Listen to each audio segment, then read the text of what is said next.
Ini iman. Wong kok ra gelem bebersih, ra gelem resik-resik, niku imane mung kantun separuh. Yangko.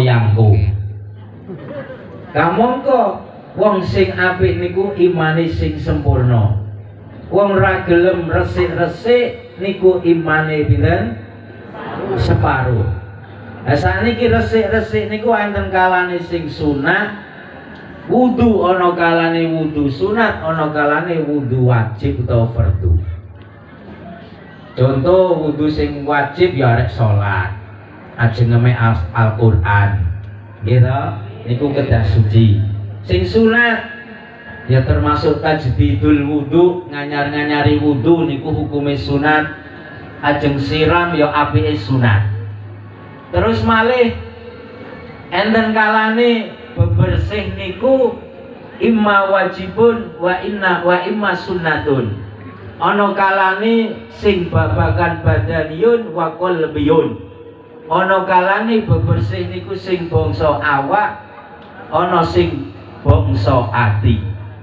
Nek bangsa awak ya kaya pakung junub wajib atus, ngoten nggih. Ya siram napa mboten?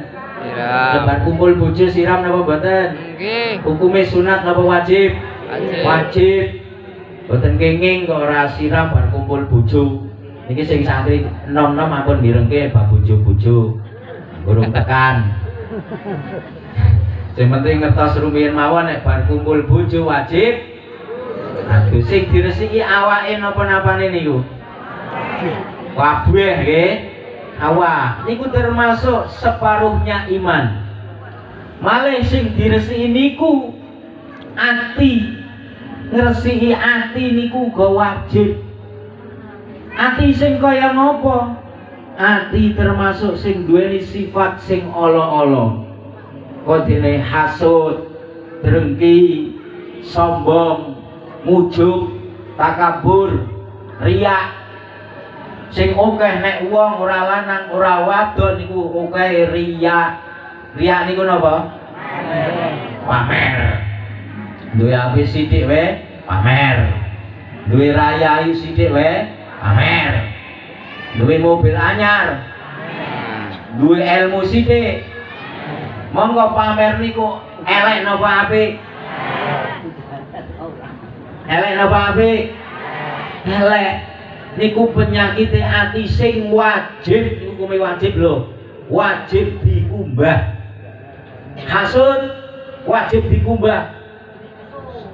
Riya wajib dikumbah, didusi. Sombong wajib dikumbah, wajib didusi. Umume wong nek jenenge sesuci adusne ming awak ya wudu. Penyakit ati blas ora tau digatekke. Nggih napa mboten? Nggih. Kamu kok hukume wajib lho. Wajib niku kudu napa mboten?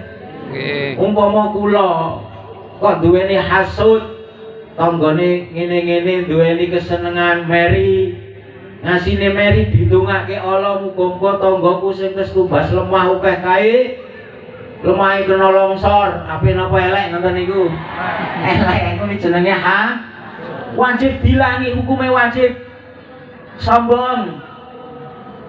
Mbah sombong mergo akeh duwite. Bojone akeh. Napa mergo ilmune agama akeh. Sombong. Memandang lainnya itu cuwilik-cuwilik. Niku sombong, sifat ngoten niku wajib didusi, wajib dikumbah. Jenengan kok ora dikumbah dosa ajeng pripun? Wajib nek ora dilakoni dosa napa mboten? Dosa.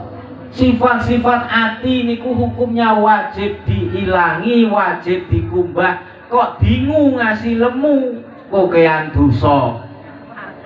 Jadi mula kita sedaya diarani ben duweni iman sempurna 100% bebersih.